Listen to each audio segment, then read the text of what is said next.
My name's Samantha Saville, or Sam, and I've been head teacher of Ashton Keynes Primary School for the last 10 years. And we're a one formentary rural village school in Wiltshire, North Wiltshire. So that has its own challenges because Wiltshire's huge, bordering with Gloucestershire. And with about 221 pupils and oversubscribed, which is a great place to be. Just very quickly, though, it hasn't always been like that. And when first joined, we had falling numbers. So we had a different challenge, which we've successfully achieved.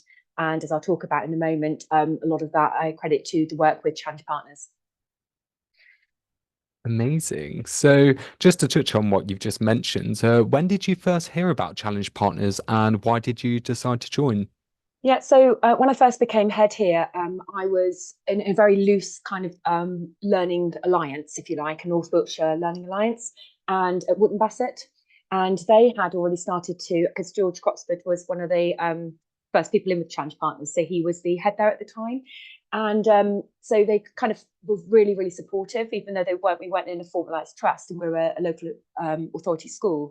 And they did a kind of model that first year to help me with a kind of in-house sort of review, if you like. And then that year said, look, you should look into challenge partners. And absolutely, it was the right thing to do. So by the end of my first year, I'd registered and started with challenge partners.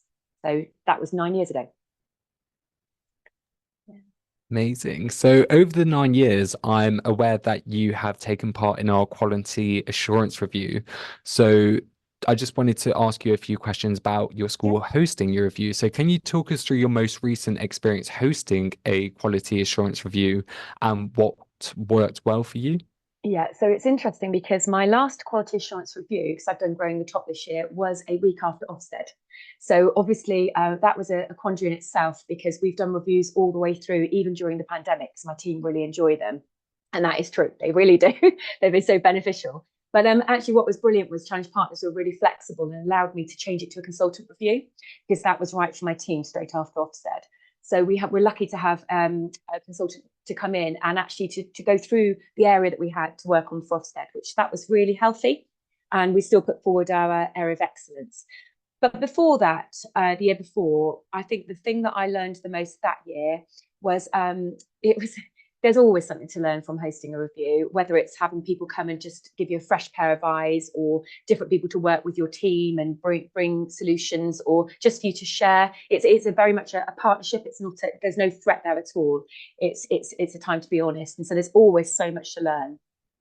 But I think a couple of things, if I could point them out: confidence and resilience of my staff team hosting a review in terms of readiness for Ofsted. Not, I don't prepare for Ofsted, but you do need that resilience. And that was really evident during the pandemic when they were so keen to do live videos in the classrooms and do the online one, because they said, well, let's have something really positive to focus on. But also, I think the main thing with one of the lead reviewers was PI, which I don't know if you've come across, but provision, impact, and evidence. And we use that through every element of our leadership work here. When our teaching assistants are leading, say forest school, what's your provision, what's your impact, and how do you know? And we then put forward an area of leading with impact as an area of excellence on basis of that work. So that was really pivotal for us in our school improvement and had a massive impact. So that's just a couple of ideas that made a real difference from hosting. Perfect. And just to touch on what you mentioned about school improvement, how have you and your school used QARs over the years to support the school improvement? And do you have any examples of actions that you've taken as a result of hosting a QAR in your school? Yeah, I think that provision one has been the biggest one because we've put that across everything, even with governance. So it's a real clear, when you said to me to come and speak today, I did exactly that. I thought about pie because I can talk for England and I'm really passionate, but nobody wants to hear that. So I was trying to fine tune it down to, well, what was the impact and how do I know? So that has really realigned our thinking and our school improvement, even down to rewriting myself in the school improvement plan. So that's probably one of the key things. The other thing as well is the professional development of your staff team going out on reviews. For my leaders, and I've trained a lot of leaders as reviewers, and they've gone out and they've met with other deputies or senior leaders. They've fine-tuned their monitoring skills. for when they come back. And I think it's a real privilege to be able to go into somebody's school. So for my staff to have that understanding and be able to conduct themselves in that way and be really come back buzzing because they've made a difference and they've brought something back that could make a real difference to us, I think is really healthy and probably the best CPD they've had. So lots to gain from bringing back into school, but also for fine tuning your monitoring. Thank you. And just whilst we're talking about going out to review other schools as well, has there been any elements of best practice that you or your team have taken from reviewing other schools and implanting them in your own school? So that's really a good one, because I say one of the key things that has had the major impact was in my first year going out to a school in Cornwall. I mean, it's lovely to go to Cornwall anyway. It's like going away on holiday, but actually you're going to a school. And I was in a school with a similar context to here, at full capacity, similar size. They were absolutely doing fundamentally brilliant things with their disadvantaged children. So it was an opportunity for me to go and learn, to listen, to do some research, to find out what was working for them. And I kid you not, that's probably the most key thing. I've come back here. We've got excellent outcomes for our disadvantaged pupils here. We are now pupil partners within Wiltshire working on affordability projects, and so as a lead school, and we now got a project with the EEF as a result. So it's wider impact of that work, not just in our school, which came from that school in Cornwall. So that's been probably the largest thing. Some really key things around mentoring and tutoring, and some key things that we found that we could take away and do, and has had a real impact for our pupils. Perfect. Yeah, that's great to hear. And just going back to your own school and around QAAs as well, we are aware that your school has been accredited multiple areas of excellence through the years, most recently for mental health and well-being. How was the process of putting forward and achieving an area of excellence? So it's a funny one, because it could be easily avoided, because you think, well, why would I want to do more work? And because you have to really quantify what it is you're trying to do and show that. But what it did for us was the opposite, made us really fine tune and work towards an area. So if we knew, I would put it ahead in my school improvement plan that was, for example, mental health and wellbeing has been on there for a couple of years in different directions. So to have that area of excellence at the end and to really codify the work that we were doing was kind of the aim. And then it brings it all together. And then you can share that best practice at the leading practice events, which is what, I don't know if you'll ask me about that, but that's then what I've done. And then I've helped other schools as well.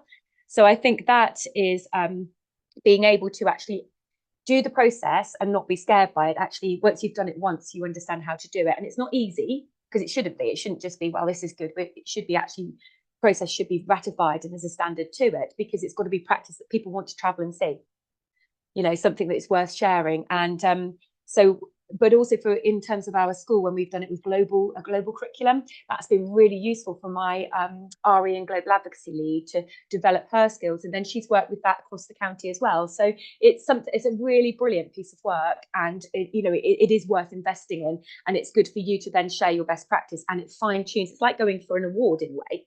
You're fine tuning for an accreditation, but I think it's long lasting. With these areas, it's not just, well, they're valid for 2 years. For us, they're ongoing and important to who we are in our curriculum in our school. Thank you. Just as you mentioned, with the sharing leaders practice events, how have you found sharing in your areas of excellence across our network and to the other schools? It's quite scary when I came to the Oval in London and I had to do it whilst distracted by the lovely cricket ground. It's a real treat, actually, because you're networking and you're meeting with people. I'm not an expert, but it's lovely to be able to have the opportunity to share something that works, that could help other schools, and also to reciprocate, to go and watch those sharing leading practices. I've learned so much from other people's. So being able to do that, and then often the hidden bit is what comes afterwards, when somebody says, can I contact you, Sam, and can you help me with, for example, writing? I helped 7 schools with writing. I've just recently helped a school with my team for phonics, early reading and writing as a result of this. Wellbeing, I was lucky enough to have a school reach out to me with an exec head there who came out to look at the strategy behind wellbeing, and just that time out, she was excellent. The time for her to just think about how that would work in her school with a deputy, and how that was going to look And we chatted through, we looked in as they came and visited and looked around the school, looked at the strategy, and she went back going, I now know, I've got a clear direction. So, it's not just the event online or in person, it's then what follows up that could make a difference to more children. But also when I've come to come to visit them and see them there, the difference that it's made back here. For example, when I watched a fantastic one on diversity, I think the whole centre base was diversity. And we came back and we've now completely thought about diversity across the curriculum in all different ways, neurodiversity, thought about cultural diversity through music. We've led a project on musical diversity for learners. That was all because of that sharing leading practice in the event I attended at the Oval. Thank you. Yeah, it's really nice to hear that the power of collaboration really does come through from sharing these. Yeah. So I just wanted to ask a few questions around our Growing the Top program as well. So this year you undertook Growing the Top for the first time. Can you talk us through your experience of the Growing the Top program in your school? Yes, so it's very different Growing the Top, and we were ready for a change. So we've done the review for many years, which has been excellent. Obviously had the consultancy review, and we love challenge partners. So we wanted to see what else there was we could do. So we registered for the Growing the Top, and I was interested because we would be matched with schools similar kind of, well, different needs, which is what's excellent, but similar thinking in terms of maybe they have come through the process and they've recently been challenged and they've got a leading, whatever it may be. But anyway, it was a different way of thinking. And I think the diversity of the quality assurance reviews in lots of different types of schools is really excellent. But to be able to then be with a group of people that are there to really challenge and take that next step has been fabulous. The other thing that's really good is that you get to go with one person that you commit to. So you sign up and you have to be really organised, get your dates in your diary, but it means consistency for the whole group of the 3 schools and the facilitator. So my deputy and I absolutely, first we were like, how are we going to do this? But it gave us that quality time that sometimes we lose in school. And we were able to travel together on the train when we were going to London or out to schools and actually continue those conversations and reflect. So we were partnered with 2 other schools. And when we went out to visit them, we saw their systematic area of excellence. And we were able to ask any questions or look around the schools. Everybody was very open and encouraging. They're very experienced in challenge partners. And then in the afternoon, you present your area of systematic challenge. And you're open and honest and say, hey, can you help me? Or as we're quite far down this journey. Am I on the right track? Can you help me with other ideas? And that is just such a treat to be able to do that with a group of people and an experienced facilitator who can then direct you to some extra reading or some research, and also coach you to make sure you're covering all the areas that you need. Really good. Thank you. And I know that you mentioned about working with the other schools. So what were the contexts of the other schools in your trio, and did any similarities or differences benefit you?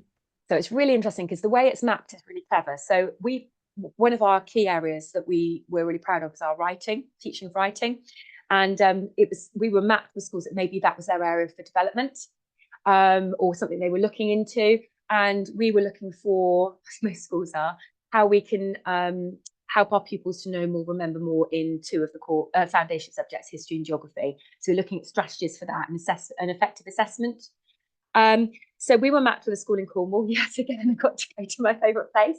And we went to a school in London. So completely different contexts for all 3 schools, which was eye-opening for all 3 heads, which was excellent.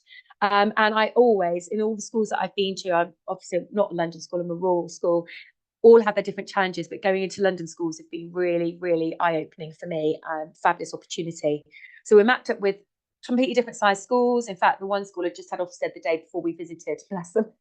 But they were still really welcoming and keen to move on with those next steps. So that's how we were mapped.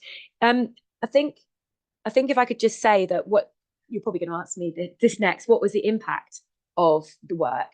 I think that I'm actually on a course this afternoon for enhanced provision in my school, because in one of the schools they have the most exceptional SEND provision, and it really challenged me. SEND is we work really hard with Send Here, but there's more we could do with our EHCP provision. I think they thrive, but actually there's more we could do. So going into the school that we went into was fabulous to see their enhanced provision and be able to bring that thinking back and then go on a course this afternoon to help us. Perfect. Thank you. So just keeping an eye on the time, Yes, and I want to make sure there's enough time for a Q&A at the end. yeah, of course. So just wondering, do you have any I'm aware that you mentioned that you're part of the Wootton Bassett Hub. Do you have access to Hub activity, and could you tell us more about what you value from this aspect of the partnership with Challenge Partners? Yeah, so we've been with the Wootton Bassett Hub for the past 9 years. I think it's that collaboration, as you were saying, that local collaboration, taking further those ideas, sharing back our leading practices we've been on to see anything and sharing that quickly, because we can't always attend everything. I would also say they put on some great conferences over the years. So we've had the Art of Brilliance in, or different ideas that have just challenged your thinking as a leader. It's really helped me. And we have Headteacher annual conferences where we have a chance to go away, share best practice, and pull together to get really good speakers in. This time we had Dame Sue John come along and join us for the day, which she really enjoyed. And we reflect on what we've learned from the Challenge Partners work, but also what we're doing kind of together collaboratively to move forward, whether it's disadvantaged learners. So it's just that collaboration in a localized form. So, if you're a long way from London, you can access it and through the website. I'm aware I'm talking lots, so apologies. No, you're not at all, don't worry. That was the end of my questions. I was just wondering if there was anything else that you wanted to add in from any of the programs or anything else in the partnership. I just say that it's always evolving. You don't have to keep doing reviews. I think next year we've registered to do the Send program. I love the Growing the Top, but actually I thought now we've presented systematic excellence and we've got an area of challenge. I'd really like to develop the Send idea further based on the school I went to and the training I'm having this afternoon. So that's my key area of school improvement plan already written, and we're doing that. And I think, and obviously I'm keen to be more involved and become a facilitator. So it's nice to have those opportunities to grow personally as well as my team. And I think that's something that maybe I haven't said, the opportunities to fine tune in the Growing the Top and reflect and develop myself has been really excellent as well. No, that's lovely to hear the CPD, not just in the school, but also with yourself personally. Yeah. Well, thank you for that. I was just wondering if anybody has any questions for Sam or any questions about the partnership. Feel free to unmute yourself, or you can pop them in the chat. You could even show me a smiley face. Yes.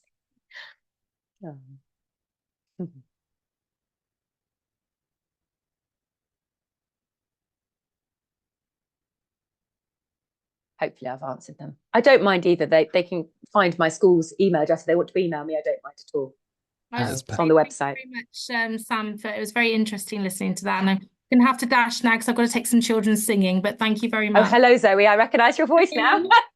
Sneaking in for a little listen. Oh, well, join in. Get on board. No, it was really interesting. Thank you very much. I really appreciate it. So thank you and goodbye.